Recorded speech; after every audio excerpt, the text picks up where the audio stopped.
This, as you very well know by now, is the Revista de la Liga James Richardson Gazzetto dello Sport Monday ripoff. Or should that be more correctly, respectful homage. Hello James. And given that the purpose is to bring you the important events from the best quality, most flamboyant and most significant football in the world, there's obviously only one place to start. At Pittodrie. Postal code AB24, aka the home of football, where the mighty Dandies pumped Dundee 4-0 and, as a result, I order the rest of Scotland, indeed the Conference League part of Europe, to kneel in supplication and submission. The Dons are back and they're on the march. In other Dandies-related news, touching on a club which was founded by a man of the northeast of Scotland and who, like Aberdeen, hadn't actually bothered to win a home game all season, but scored 4 on Sunday, it's Sevilla time on Revista. It was 33 degrees in October in the Sanchez Pizjuan on Sunday afternoon, but it's been red-hot civil war for years and years now around that football club. The Del Nido War has been so damaging. Father versus son. Father trying to oust son. Son saying that the father is greedy and wants back in for financial reasons only. Father calling his son a piece of shit. There's been so much devastating war that it's been hard to concentrate on the football. But when the brilliant sunshine bathed the stadium, it was going to mean darkness for Barcelona on Sunday. Almeida's team bullied the shit out of the champions. Not just fouls, but second ball, third ball challenges. Relentlessly energetic, making Barcelona turn. And if Isaac Romero or even Alexis had their shooting boots on, then Sevilla would have vastly overtaken their biggest ever home result against Barcelona, which now still stands at 4-0, just after the Second World War. This game could have been 6-7, 8-2. Indeed, if you want to recur to history to explain the madness of the Sevilla fans on Sunday afternoon, most of the men stripped to the waist, fans dancing everywhere, fans crying, fans baying for more Catalan humiliation, then understand that although it was partly cathartic after the club's ritual harikiri in recent seasons, it has also been just 2 home wins for Los Rojiblancos over the Blaugrana in 18 long years. Ask yourselves, how would you have reacted? Stripped to the waist, baying for blood? You betcha. Hansi Flick reacted by saying we committed huge errors in the first half, and he wasn't joking. He said we didn't have solutions and that's not good. No shit, Sherlock. Sevilla were very aggressive. We lacked intensity, but I liked the second half reaction. We're missing important players right now, and he said, I'm not as annoyed as I was after we drew at Rayo Vallecano. Then the German added, we're still a good team, and after the break we'll compete for all the trophies available to us. Yeah, cup your ear. Can you hear the sound of straw clutching there? I can. Pedri much more realistically added that Barcelona lacked quality. And the midfielder, who is Barcelona's best player again, added, we didn't even know what to do with the ball. We played horribly. Spot on. Mundo Deportivo's front page said, rolled over humiliatingly. Diario Sport's front page said, no excuses. Anyway, it was a spectacle. And for anybody except for Barcelona fans, huge fun to watch. The referee, just as a sidebar, Munoz Ruiz had sent off 27 players in 79 La Liga matches prior to Sunday, which you can tell is a better than 1 in 3 average. Unheard of, unthinkable, madness. He had a shot at adding to that, red carding Peque, Sevilla's ex-Barcelona Catalan playmaker, but that was revoked by VAR. A system which gave the opening penalty in this win, scored by Alexis, when it was hard to detect a foul and there was most certainly no clear and obvious error. But fall de roll, them's the breaks. And they broke elsewhere too. Specifically when Madrid ambled to a 3-1 win over an extremely underwhelming Villarreal, who couldn't press trousers for a black tie event. And generally, I think, approached the task of denting Madrid's move to the top of the table as if it would have been rude, ungentlemanly, and lacking in courtesy to put 2 good tackles or 3 accurate passes together. Santiago Bernabeu roof stayed closed again. It was hot in Madrid on Saturday, and I think it stuck, some would say. So the fans sweltered, sweated, and maybe that was what was wrong with the on-field refereeing team, Cuadra Fernandez, the leader, which got it wholly wrong in sending off Mourinho. Please note, this is the first and definitely last time I'll defend anybody named Mourinho, whether it be Jose the Jackal or Villarreal's South American thug. Nevertheless, Vinicius faked for Mourinho's second yellow card. The referee bought the ticket, and that pretty much ended Villarreal's chances. In due course, Bellingham came on, made 2 glorious goal opportunities, utterly changed the tempo of the match and the temperature of the match, not of the stadium, but of the match. He kung fu kicked the Villarreal goalpost in frustration, rowed with a couple of people, including the useless referee, who gave 1 penalty to Madrid, converted by Vinicius, which wasn't a penalty, and denied Madrid 1 penalty, which was absolutely textbook spot kick, clear definition. And then Jude didn't run back to help close down Mikotadze, the Georgian striker, who threatens to menace injury-hit Spain this week in the World Cup qualifiers. I'll be there to witness it. And if Mikotadze does anything like he did when he slammed the ball home past Courtois against Spain, then I'll be there to interview him and tell you about it. Los Blancos up to the top of the league. Their bench, or their squad, keeps on providing big impacts in the second half of matches. And although, warning, they ain't playing great. They're now 8-1 up on aggregate after their Madrid derby defeat last week to, let's think, Atleti. Just like in midweek against Eintracht Frankfurt in the Champions League, Cholo Simeone's team began as if, whisper it, they've started to actually enjoy playing football again. They passed and they flicked and they danced and they looked like they were going to hand Celta Vigo their arses. Yes, I know that's not officially approved language, and yes, I know there are a lot of nuns and dowager spinster aunts watching this. It's like the cast of Downton Abbey out there, but that's the way I speak.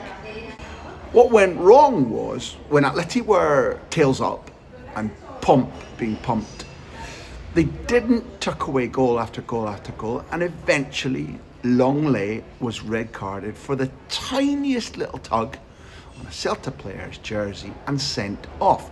It looked as weak as piss. To me, it looked like an error. But was Longley stupid in doing that? Yes, he was. At which point, who else but Iago Aspas? Aspas takes advantage of Borja Iglesias. Borja, by the way, who's been called up to the Spain squad again, having said he wouldn't play for Spain until the women's game, the women's sport in this country, was treated with more respect.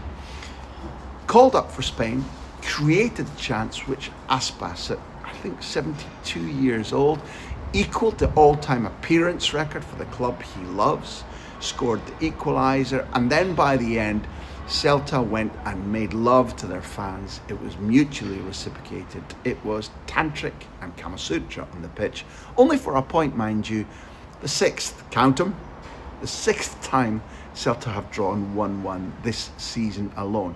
Atleti blew an opportunity to push further up the table, but the hard truth is, for whatever reason, and I'm not quite sure it's anything other than verve and vivacity and individual form, Atleti are playing better. Next up, the best of the rest, but first, yes, it's that moment again. We here at Revista Mansions are fully prepared to keep on mimicking Barcelona and run up global debts of 1.2 billion euros, but we would really rather not do so. Help us right now, please.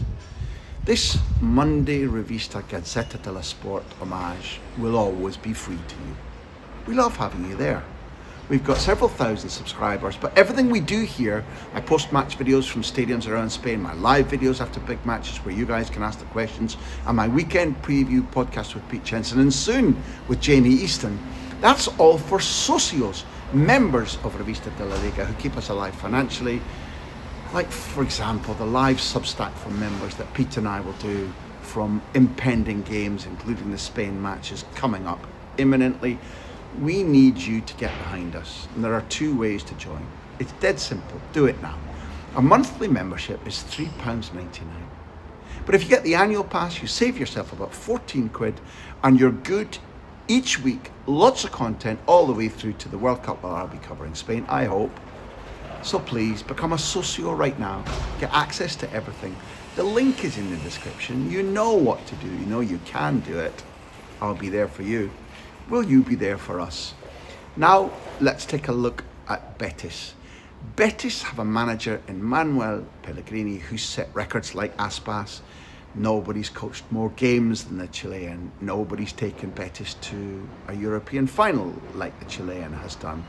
Nobody has managed Betis and managed to look so like an Easter Island statue. A remark I keep making, and nobody takes offence, and nobody seems to find it as funny as I do. Quite recently, Pellegrini made it clear in public that he was nudging his board in the ribs that he wanted his future sorted.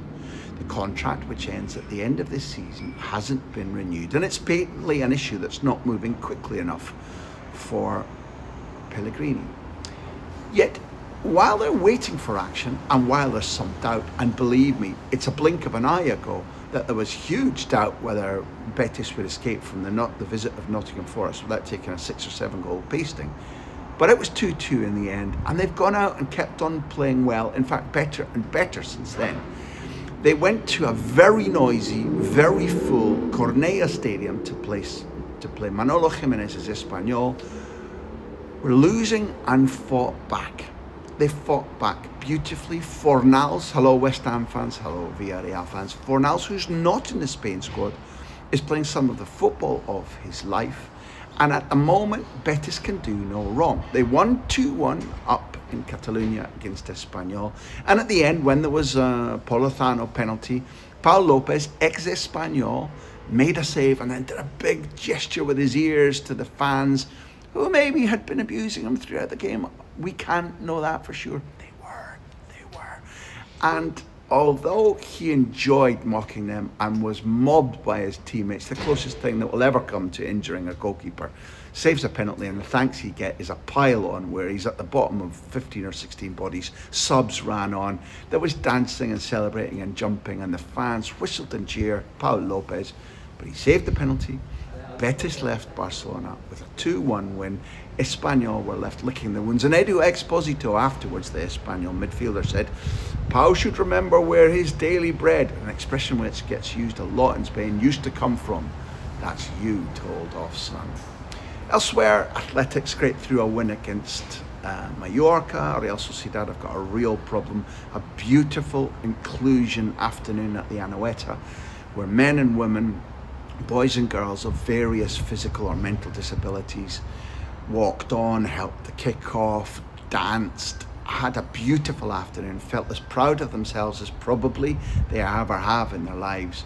They were going for a record of those with disabilities either participating or being in the stadium, trying to beat the record set at Betis 2 years ago. Whether they did so or not, it was much more beautiful than the football that Sergio Francisco's team is playing right now. Rayo scored a wonderful breakaway goal late in the game using their roving, marauding, street smart, it's a euphemism, Uruguayan Pachospino to score the goal. Rayo win on the road. They're managing to cope with midweek football. Betis are managing to cope with midweek football. Barcelona, much less so. Elsewhere, Elche took away the last unbeaten record. Elche lost the last unbeaten record in La Liga to Alaves, who scored late goals to win 3-1 and send their stadium into delirium. There were other results, but the key thing this weekend was that the Emperor's new clothes were shown to be nudity. Barcelona had been playing 8-stone weakling football for weeks. They've probably only put in 2 complete performances. One was the hot knife through butter 6-0 win against Valencia, and the other one was the match at St James's Park, where they genuinely showed resolute defending and then played exceptionally on the break, scored 2 wonderful goals. Other than that, In the 1,000 minutes of football that Barcelona have played this season, there's been a lot of dross and not enough of their quality from last season. Sevilla had seen that in the build-up, went out there and shouted, "Emperor, you're naked," and nudity on the pitch, we simply can't have. Until there's some more of that, thanks for being there. Stay tuned.